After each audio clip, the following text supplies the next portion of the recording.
everyone, I'm Scott Hoke. Welcome to highlights of our coverage of the Mecum Dallas Fort Worth auction from Dickies Arena in Fort Worth, Texas.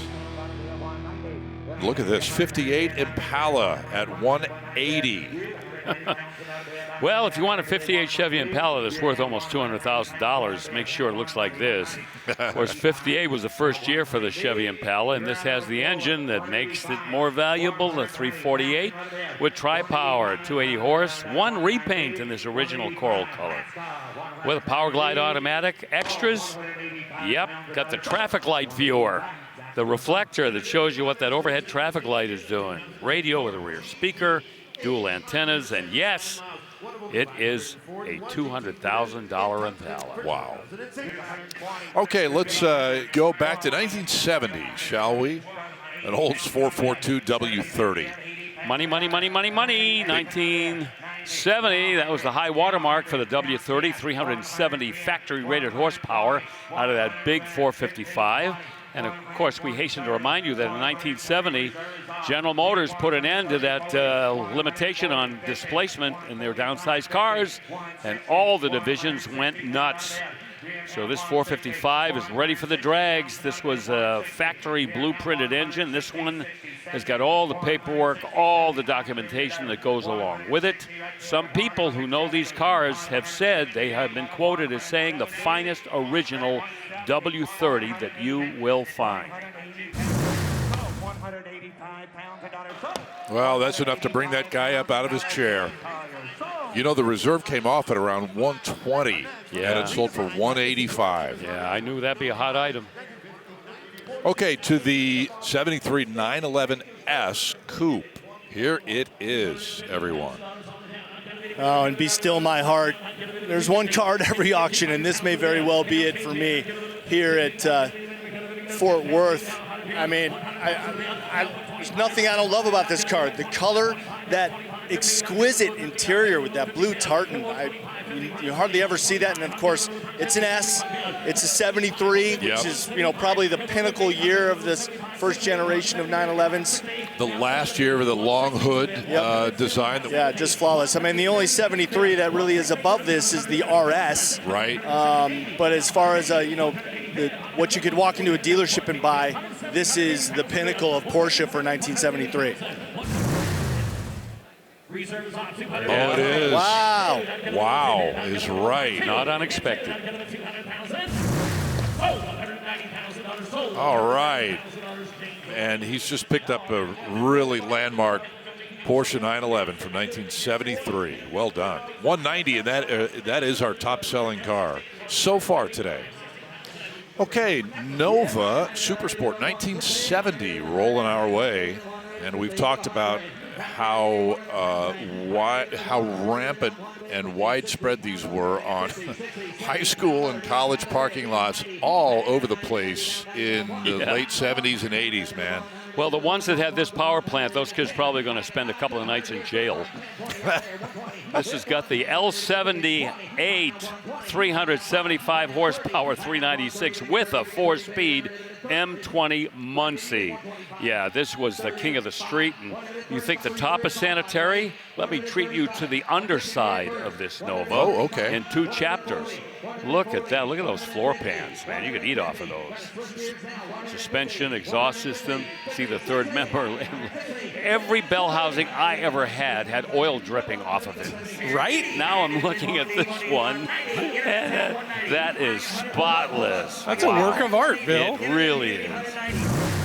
Holy cow, double since the reserve came off. That's awesome. Good for them. Yanko, go right down the line. And That was fun.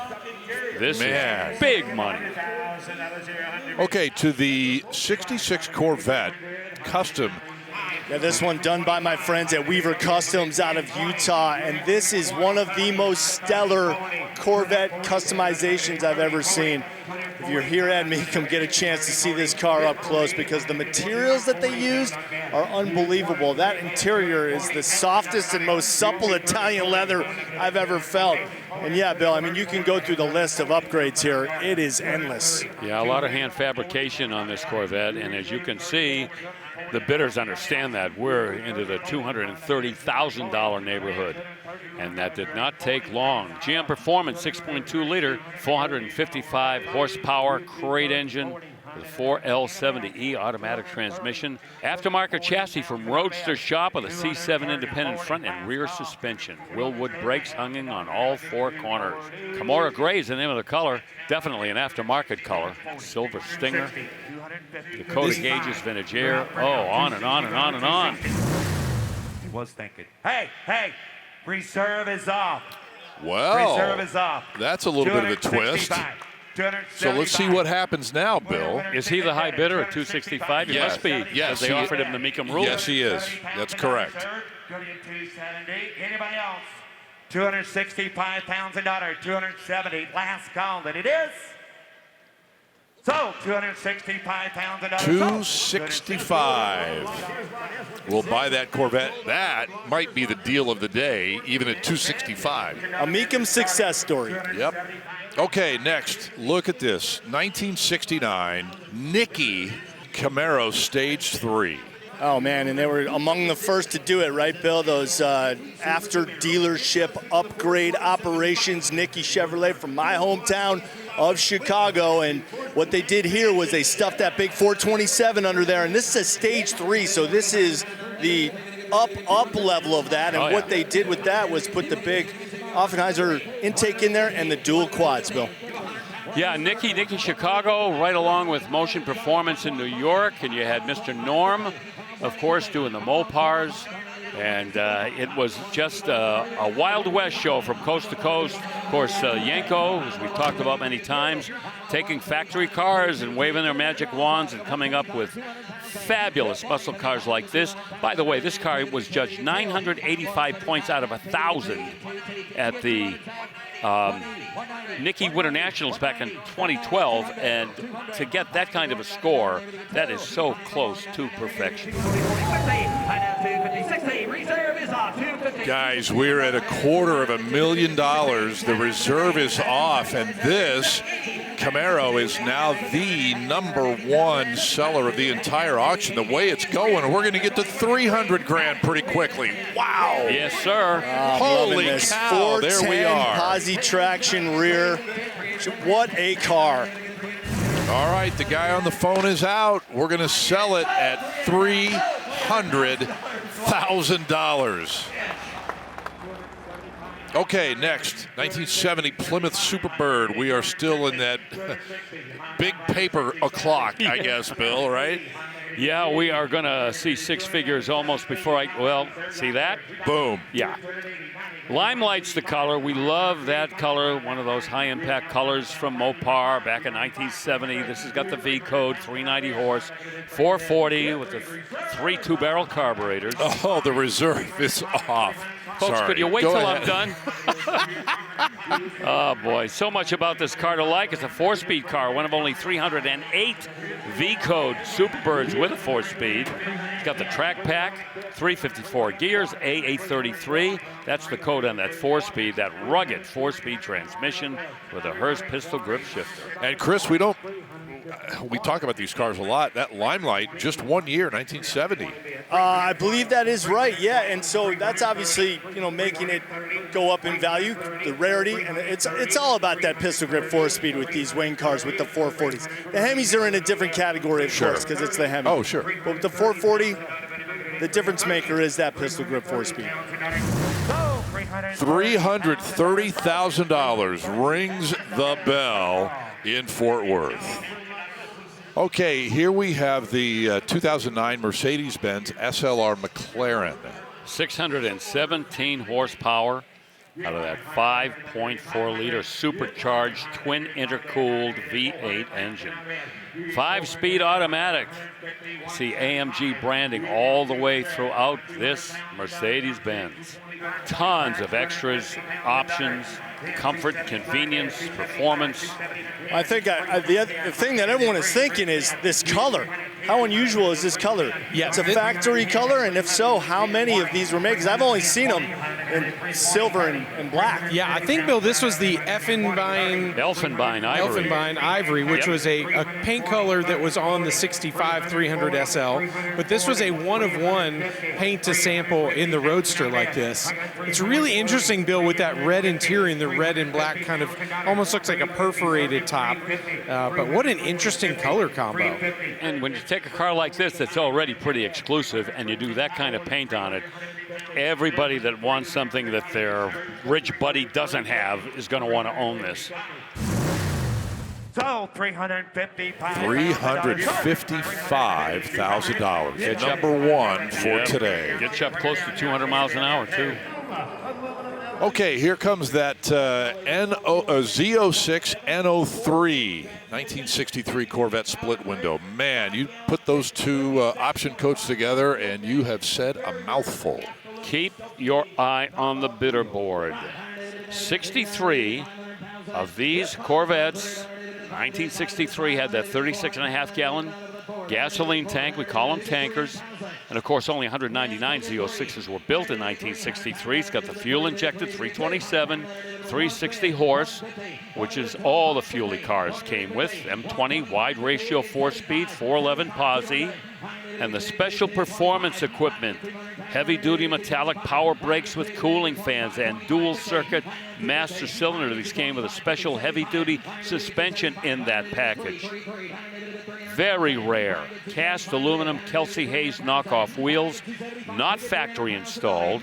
These would have been bolted on after delivery and delivered on May 23rd, 1963 to the very excited original owner. So $380,000. $380,000. Worth every cent. So we will move quickly to the first of two 2006 Ford GTs. This is the one that we were deciding how many options it had. Exactly. And I think we decided that it is a two-option car. We don't see the lightweight wheels on it. And did we see the stripes on this one? Nope. That's right. So I think it has the Macintosh stereo. Doesn't have the red or gray painted calipers. They're black, which would have been the standard calipers. So maybe there's a one-option Ford GT. How about that? Mileage, about 11,700. And we have been over the specs of the Ford GT so many times. Let me interrupt real quick to just let everybody know the reserve is off at $445,000. See, we don't need the specs. It's sold. Oh, boy. Well, if you're keeping score, that 550 horse, 5.4 liter supercharged V8 and the 6-speed Ricardo transaxle. 440. Okay, here comes the 2006 Ford GT, the second one of the day, and will it unseat the other one at the top of our list of valuable cars today? We shall find out momentarily. 879 miles and 3 of the 4 options available in 2006. We're already at 450, so the minute the reserve comes off, we've got a new number one, man. Up, up, up she goes. So obviously the options are not really that important to someone who's bidding this much money for this Ford GT. It's all about the miles. Yeah. You know, with the sound of this engine, you don't really need that Macintosh system in there. Mid-engine car, you hear all the good stuff right behind you. Yeah, the funny thing is you drive a car like this, it will oddly make you a little bit sleepy after a while because I think the adrenaline of driving it eventually catches up to be like, oh, all I'm hearing is the engine, and then it will slowly kind of just, it's so weird what can happen happen in some of these cars, but what an incredible ride. And we've just watched these grow and grow in value over the years. And I thought for a little while when the new GT came out, okay, we'll see a dip in the original ones. That was like maybe 5 days, and then it went right back up. Yeah, it softened just a little bit for a time, but man, these low mileage or lower mileage cars have always been premium dollars. Yeah, especially look at that. We go reserves off at $575. I was going to say the Gulf liveries never softened at all. Those were always holding their values, but they're all catching up now. Yeah, those heritage cars very much in demand. And just to refresh your memory, in 2006, MSRP about $160,000 all in. There it is, folks. Your new #1 seller today in Dallas, Fort Worth. Well, that'll do it for this edition of Mecum Accelerated. Thanks so much for watching. I'm Scott Hope. So long from North Texas.